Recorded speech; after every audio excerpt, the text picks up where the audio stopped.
Hello again. Thanks for stopping by on this Friday night as we sample some great tasting American craft beer here with Kyle. Happy Friday again, everybody. Second review of the night. Got the cherry wheat down from Sam's.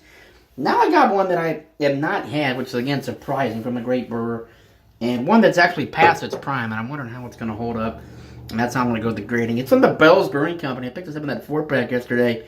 It's their Amber Ale, the Bell's Amber Ale.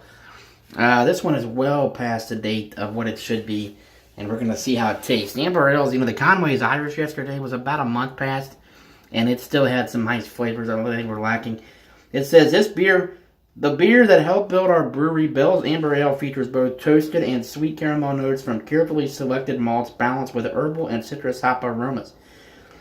Capped by a clean bitterness, it's incredibly versatile with food, but very tasty on its own. Again, Bell's Brewing Company, Kalamazoo, Michigan, Comstock, Michigan. I don't know how you would say it. The bottle has like a swan? I don't know, like, yeah, I'm not sure, one of the blue hens on the ale. Like Amber Ales, this is one I've not had. And, a lot of people, when you talk Amber Ales, this is not highly accredited. I'm not sure why.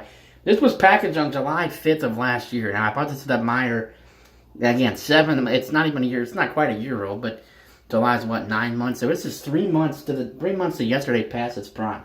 So August, September, October, November, December, January.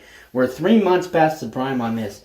I will say the beer checks in at 5.8% alcohol, typical amber ABV, 5.8%. So let's get the cap off. Really been getting the Bell's reviews in. I'm going to be out of Bell's beers very soon. I did the two-hearted yesterday. That's cool, the logo there. That's one thing we're doing with Bell's is these caps. Pretty cool. So, again, Meyer had some nice Bell's beers yesterday. Also that Sam Adams, and then, of course, the Conway. So, got some grocery shopping done. I don't have to go in the Jungle Gym to avoid that crowd. So, able to pick that up again. As fast as prime, that's a little, we'll see how it pours. And, again, this is... They're saying the beer, one of the beers that built their brewery. So here's our Bell's glassware, freshly rinsed, ready to go. Let's get it in the glass, and here we go. See how it pours into the glass there. It still has a nice color. Let's see if it gets some heads of carbonation. Good amber color. The color looks fine. So some carbonation. So we'll see. We'll see. And typically, beers that are slightly past their prime, I'm okay to try and drink. This is 3 months, so it's kind of... 9 months to yesterday. And again, Meyer's not selling too much beer. Especially, they're selling like Rheingeist and Mad Tree here locally. This would not be on the shelf in Meyer in Michigan, I can tell you that. Northern Ohio, perhaps even. And I think the Two Hearted sold. Obviously, that's selling anywhere in the country. But it seems like Amber Ales, they don't sell anymore, and especially at Meyer. When Meyer's not really a beer seller when they sell beer, but you can clearly tell that this was not selling. And I got it for $2, I think it was. So... Try to get that Bell's selection on there. But yeah, it really is one of those things. It's a good beer, handcrafted. Let's get a quick aroma here. Tell you what, though, we're getting some good caramel malts. And what's this bottle say? It's saying caramel notes. I'm getting some sweet caramel malt, some biscuit malts in there as well. Some slight citrus, and oh shit, just spilled that, that's not good. Wow, there we go again already. Some slight citrus notes, not a ton. Yeah, caramel biscuit malt. Let's thank the brewers at Bell's, and hopefully this is still holding up, we'll see. And cheers to everybody on Friday, here we go.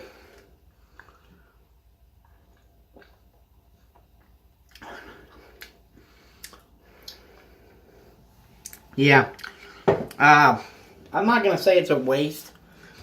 But the flavors have disintegrated. Certainly, I'm going to drink this beer, but not going to rate it. You can definitely tell that it's past the age, and there's nothing you can do with it. I still drink it and enjoy it. I'm going to give it a 3.5 on Untappd, past its prime, just to be fair. I'm going to give this a B+, just to be fair. You just feel 3 months is better. There's still some pretty good, some caramel malt flavors in there, a little bit of the biscuit malt, but you can really tell that this is really... dead. And yeah, 3 months is a lot to be past a beer. Usually you kind of think about like a can of pop, you give it a month or so, but after 90 days it's just kind of, no matter what, unless it's a big barrel aged stout. This is not barrel aged. Go ahead and drink this and get it in the books. Unfortunately, I may have to come back to this beer later on, sooner than later, and maybe get a formal review. It'll still go in the books for me. Yeah, you still get some nice, still some nice malts in that beer. Caramel malt, there's some biscuit malt, slight citrus as well. So it's still a pretty good beer. I can still drink this, not gonna pour it, and it's still decent. So I will say one thing though. Even though these malts are kind of dead and flat, I still feel it's going to be a typical amber ale. And I think maybe that's why people are running this, because there really isn't a whole lot. It really depends on how much biscuit malt and how much flavor you really put into the beers like this. So again, thank the brewers at Bell's, and cheers everybody. We'll see you here soon. Again, life's too short. They must drink craft beer. If you can get this beer within its 6-month shelf life, or even maybe 7 months, but the 9-month life, not really good. But I'll still rate it a B because it's Bell's. Cheers everybody.